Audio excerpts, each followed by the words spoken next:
नमस्कार, स्वागत है आपका एनडीटीवी पर। मैं हूं ताबिश हुसैन और यहां पर सबसे पहले बात हम खान सर की करेंगे, क्योंकि गंभीर धाराओं में मुकदमा दर्ज होने के बाद अब सस्पेंस इस बात पर है कि खान सर सरेंडर करेंगे या उनको गिरफ्तार किया जाएगा। खान सर के वकील अरविंद कुमार ने इस दौरान एक बड़ा बयान दे दिया है। खान सर को फंसाने की साजिश की जा रही है, ये उनके वकील का कहना है। अग्रिम जमानत अर्जी दाखिल करेंगे खान सर, सरेंडर करने का कोई प्रश्न ही नहीं है, ये उनके वकील यहाँ पर कह रहे हैं। क्या कहना है वकील का, सबसे पहले वो आप देखिए।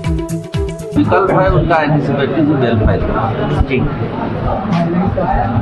सरेंडर करने का कोई प्रश्न ही नहीं, कोई उन पर आरोप भी नहीं, डायरेक्ट कोई आरोप ही नहीं। तो पुलिस ने थाना पर ही लिखा है इन रिटेलिएशन, पहला केस इनके द्वारा किया गया, इनके पर स्टाफ के द्वारा FIR किया गया है, जिसमें इनके गार्ड को मारपीट किया है, एडिन भी है, जिसमें उनके डायरेक्टर पकड़ा के जेल गए हैं। और इसी रिटेलिएशन में लोगों ने प्रेशर देकर पुलिस ने खुद FIR कर तो जैसे आज तो सर काम कोर्ट का समाप्त हो चुका है, आज आप फाइल नहीं कर पाए, तो अब क्या मंडे को आप लोग फाइल कर हो सकता है कि मंडे को फाइल जी। तो क्या इस बीच में उनकी गिरफ्तारी भी हो सकती है कि पुलिस वो तो पुलिस देखेगी क्या करना है नहीं करना, उसमें तो हम लोग बोल भी नहीं सकते जी। ये खबरें आई कि आज वो सरेंडर के लिए आ रहे हैं, ये बिल्कुल गलत है, ऐसा कुछ है ही। सोमू हमारे साथ हमारे सहयोगी जुड़ रहे हैं। सोमू, वकील साहब कह रहे हैं कि सरेंडर की खबरें जो है वो आ रही थी, वो बिल्कुल अलग बात है, वो सरेंडर नहीं करेंगे। बताइए कोर्ट में आज क्या हुआ? अग्रिम जमानत की अर्जी दी उन्होंने या वो भी सोमवार को ही होगी?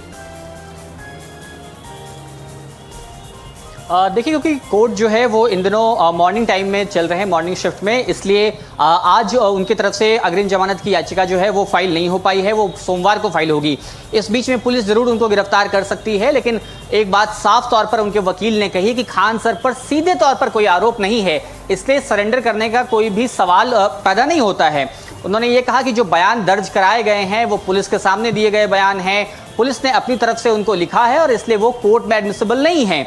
तो ये कोर्ट का मामला है। अब ये सोमवार को जब उनकी तरफ से अग्रिम जमानत की अपील फाइल होती है, उसके बाद कोर्ट का ये फैसला होगा कि वो उनको जमानत देता है या नहीं। लेकिन एक बात बहुत साफ कर दी है कि खान सर सरेंडर नहीं करेंगे, और यह भी कहा है कि जो आरोप उन पर लगाए गए हैं, जो FIR में बातें दर्ज हैं, और ये जो गार्ड की तरफ से ये कहा गया था कि खान सर के कहने पर उन्होंने फायरिंग की है, ये बात भी खान सर के वकील ने झुठलाई है। तो अब ये देखना होगा कि जब एक बार आवेदन वो आता है, याचिका आती है अग्रिम जमानत की, तब फिर कोर्ट का रुख इस पूरे मामले पर क्या रहता है। बिल्कुल, ये तो देखना होगा कोर्ट का रुख यहाँ पर क्या होगा। लेकिन ये इतना सरल मामला भी सोमू अब तक नजर नहीं आता है। जो FIR है उसमें काफी गंभीर धाराएं हैं। अगर खान सर का नाम सीधे सीधे नहीं उनको लग रहा है, तो भी इन धाराओं में हुई FIR पर क्या किसी व्यक्ति के लिए इतना आसान होता है कानूनी दावपेच से बाहर निकल पाना? गिरफ्तारी की तलवार अब भी उन पर बनी हुई है, तो मान के चलें कि गिरफ्तारी की संभावना अब भी है खान सर की। बिल्कुल, देखिए, गिरफ्तारी की संभावना तो है ही। पुलिस उनको गिरफ्तार कर सकती है, क्योंकि जिन धाराओं में मुकदमा दर्ज हुआ है पुलिस के पास पूरा अधिकार है उनको गिरफ्तार करने का, और उन्होंने सरेंडर भी नहीं किया है, तो गिरफ्तारी उनकी बिल्कुल हो सकती है। लेकिन जो कानून के जानकार हैं, सोमू आपके पास वापस आऊंगा। मैं रमन के पास इस वक्त चलते हैं, पटना से मौजूद है हमारे साथ। रमन, देखिए, आज ना सरेंडर हुआ, ना एंटीसिपेटरी बेल दायर की गई खान सर की तरफ से। आप कहां पर मौजूद है, बताइए, वहां का नजारा दिखाइए, क्योंकि स्टूडेंट्स बड़े इकट्ठा हो रहे थे उनके कोचिंग सेंटर के आसपास। जी बिल्कुल, देखिए, जिस तरीके से आज खान सर ने कोर्ट में सरेंडर नहीं किया और उनके वकील ने भी बताया है कि वो सरेंडर नहीं करेंगे, एंटीसिपेटरी बेल की बात होगी। इस वक्त मैं खान सर के कोचिंग के बाहर मौजूद हूँ और क्लास अभी ख़त्म हुआ है, और बड़ी संख्या में जो उनके स्टूडेंट्स हैं वो इस वक्त खान ग्लोबल स्टडीज़, जो कि उनका कोचिंग सेंटर है, उसके नीचे आ गए हैं। और क्लास ख़त्म होने के बाद कई सारे स्टूडेंट्स यहाँ पर आप देख रहे होंगे, उनसे सीधे बात करने की भी कोशिश करेंगे कि वैसे स्टूडेंट्स क्या कहना चाहते हैं इस पूरे मामले पर। देखिए, बहुत सारे स्टूडेंट्स भी हैं यहाँ पर। ये बताइए भाई, आप खान सर के स्टूडेंट्स हैं आप लोग? हाँ जी। क्या कहेंगे जिस तरीके से चल रहा है कि सर ने सरेंडर नहीं किया है और ये सब बात चल रही है, क्या कहना चाहेंगे? हम लोग लाइव पे है, ये बताइए, खान सर ने सरेंडर नहीं किया गया है, आप लोग इनके स्टूडेंट्स हैं? जी, इनके स्टूडेंट है। जहाँ तक सिलेंडर की बात है, वो प्रशासन को काम देख रही है, कार्य कर रही है कि सिलेंडर किया जाए अथवा नहीं किया जाए। ये तो लीगल प्रोसेस है, सर भी अपना लीगल प्रोसेस पे लगे हुए हैं, बाकी प्रशासन भी लगी हुई है, वो तो उनका बात है। जहाँ तक एक मामला की बात है, अभी जो कुछ यूट्यूबर या आपके मीडिया समुदाय से कुछ लोग हैं जो कि अभी खान सर को यूपी वाला बता रहे हैं, उसको फैजल खान बता रहे हैं, एक जातिवाद की मामला पे उठ रही है। आप ये बताइए कि जब खान सर मेडिकल का हॉस्पिटल जब चला रहे थे तभी वो मुसलमान नहीं थे। क्या उसके हॉस्पिटल में हिंदू मुस्लिम इलाज नहीं करवाते हैं? क्या ये इंस्टीट्यूट में हिंदू और मुसलमान के बच्चे नहीं पढ़ते हैं? तो आज वो लोग को लग रहा है कि ये नैरेटिव गढ़ा जा रहा है। जी, एक नैरेटिव ये जानबूझ के गढ़ा जा रहा है, क्योंकि देखिए ये एक कोचिंग हब जिसको माफिया बोला जाता है, लेकिन ये सब तो उचित नहीं है। लेकिन यहाँ पे जो कि बच्चा उसकी लड़ाई लड़ने के लिए कुछ व्यक्ति समुदाय के द्वारा खान सर को दबाने का प्रयास किया जा रहा है, क्योंकि खान सर अपने व्यक्तित्व को लेकर के, अपने एजुकेशन को लेकर के पूरे भारत में प्रसिद्ध हैं। इसको दबाने की कोशिश किया जा रहा है। और मैं पार्टिकुलर एक मीडिया वाला है जो कि मनीष कश्यप, मैंने उसके दूसरे मीडिया की हम बात नहीं करते, बोलना इसलिए बोला right to speech sir, right to speech sir, right to speech, right to speech sir. वो नहीं सर, मैं अपने चैनल की बात, जी मैं नौजुवक हूँ सर।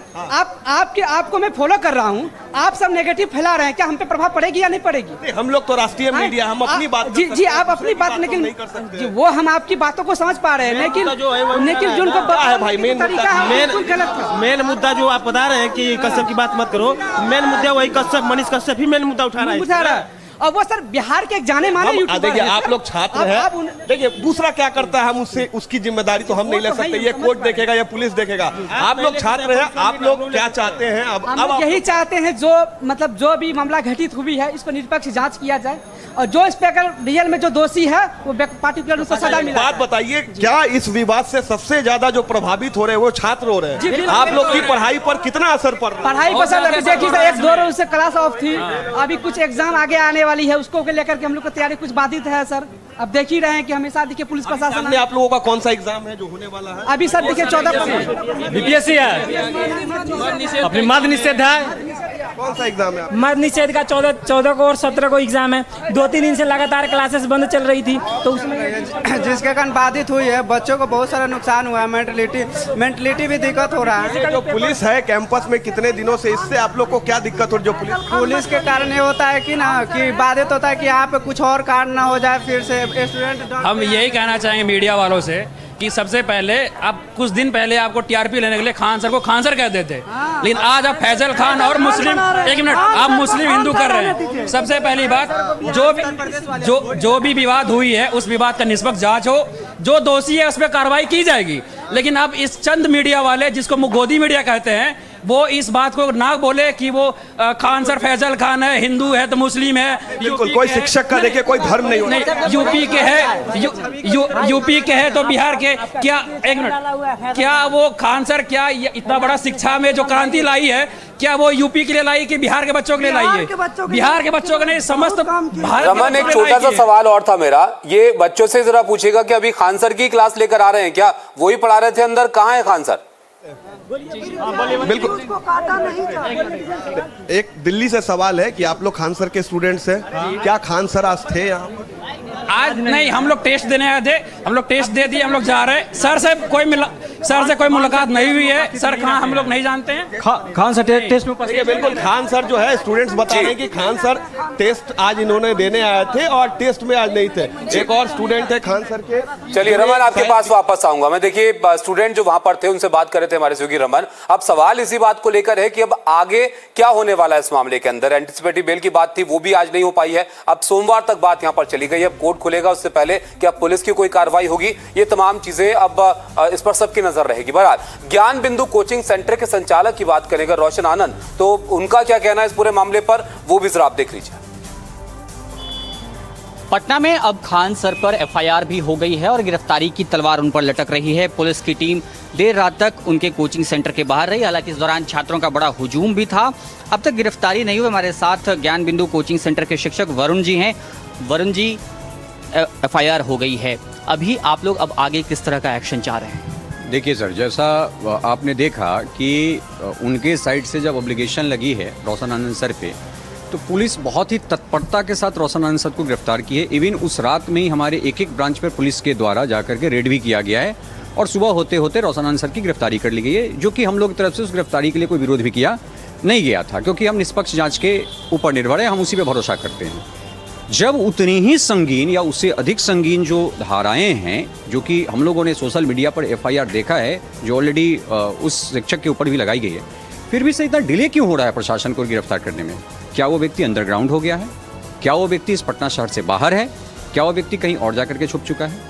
और अगर ऐसा है तो ये साफ साफ दिखाई दे रहा है कि प्रशासन हमारे साथ हमारी गिरफ्तारी अर्थात हमारे जो ज्ञान बिंदु के डायरेक्टर रोशन अंसर, इनकी गिरफ्तारी में उतनी तत्परता दिखाए हैं, तो लग रहा है कि कहीं न कहीं ये उस व्यक्ति की गिरफ्तारी में इनकी तत्परता कम दिख रही है। ये आरोप आपको क्यों लगाना पड़ रहा है? क्या वजह देख रहे हैं इसके पीछे कि खान सर की गिरफ्तारी नहीं हो पाई? क्या लग रहा है आप लोगों को? देखिए, यहाँ पे साफ साफ है कि एक तो वो अपने हर बात से पलट रहे हैं। अब उनको ये डर सताने लगा है कि जिस प्रपंच को उन्होंने शुरू किया था वही प्रपंच उनके सर पे भारी पड़ गई है। अब इस प्रपंच से निकलने के लिए वो भागे फिर रहे हैं कि अगर गिरफ्तारी दे देंगे तो फिर इस प्रपंच को समेटेगा कौन। लेकिन पुलिस उनको गिरफ्तार क्यों नहीं कर पा रही है? क्या वजह मान रहे हैं आप? देखिए, यहाँ पे साफ साफ है कि कुछ ना कुछ तो है। यहाँ पे निष्पक्ष भाव से कार्य नहीं हो रहा है। निष्पक्ष भाव से अगर कार्य होता तो जैसे उनसे पूछताछ किया गया और उसके बाद FIR हुई तो उन्हें तत्पर पुलिस गिरफ्तार करती। ठीक है, निष्पक्ष जांच की बात मैं भी कर रहा हूँ, वो भी करें निष्पक्ष, लेकिन निष्पक्ष जांच अब उनको भी जेल के अंदर जा कर के ही मांग करनी चाहिए, जैसे आज हम लोग कर रहे हैं। ये बताइए कि रोशन आनंद सर जेल में हैं और आप लोग उनकी बेल के लिए भी कोशिशें कर रहे हैं, क्या बात हो रही है, कैसे आप लोग आगे बढ़ रहे हैं? हम लोग जितने भी लीगल एस्पेक्ट है सबसे काम चल रहा है, जितने भी लीगल एडवाइस है सारी एडवाइस ली जा रही है और एक विधिवत तरीके से जो संवैधानिक प्रक्रिया उस प्रक्रिया को फॉलो करते हुए हम लोग जो बेल है, क्योंकि अग्रिम बेल का तो हमारे पास कोई ऑप्शन है नहीं, अब तो वो गिरफ्तार हो चुके हैं, तो ऑलरेडी अब हम लोग जो भी लीगल प्रोसेस में लगे हुए हैं। तो ज्ञान बिंदु कोचिंग के टीचर थे ये जो सवाल उठा रहे थे पुलिस की कार्रवाई पर। उनका कहना था कि जैसे हमारे लिए कार्रवाई की गई वैसे खान सर के खिलाफ भी पुलिस यहां पर कार्रवाई करे। बहरहाल इस मामले पर तमाम अपडेट हम आप तक पहुंचा रहे हैं। आगे बढ़ते हैं और एक और जरूरी खबर आपको बताते हैं। आर्थिक सलाहकार परिषद की बैठक हुई है। पीएम मोदी ने बैठक की अध्यक्षता की है और भारत की आर्थिक वृद्धि को बढ़ाने पर चर्चा यहां पर की गई है। जीवन कारोबार को आसान बनाने पर चर्चा हुई है। बैठक में अर्थव्यवस्था मजबूत करने पर चर्चा हुई है और साथ ही अर्थव्यवस्था सलाहकार परिषद की बैठक में प्रधानमंत्री मोदी ने परिषद की बैठक ली और अर्थव्यवस्था को मजबूत करने पर चर्चा यहां पर की गई। व्यापार आसान बनाने के सुधारों पर भी बात हुई। देश के इकोनॉमी ग्रोथ पर भी चर्चा यहां पर हुई है।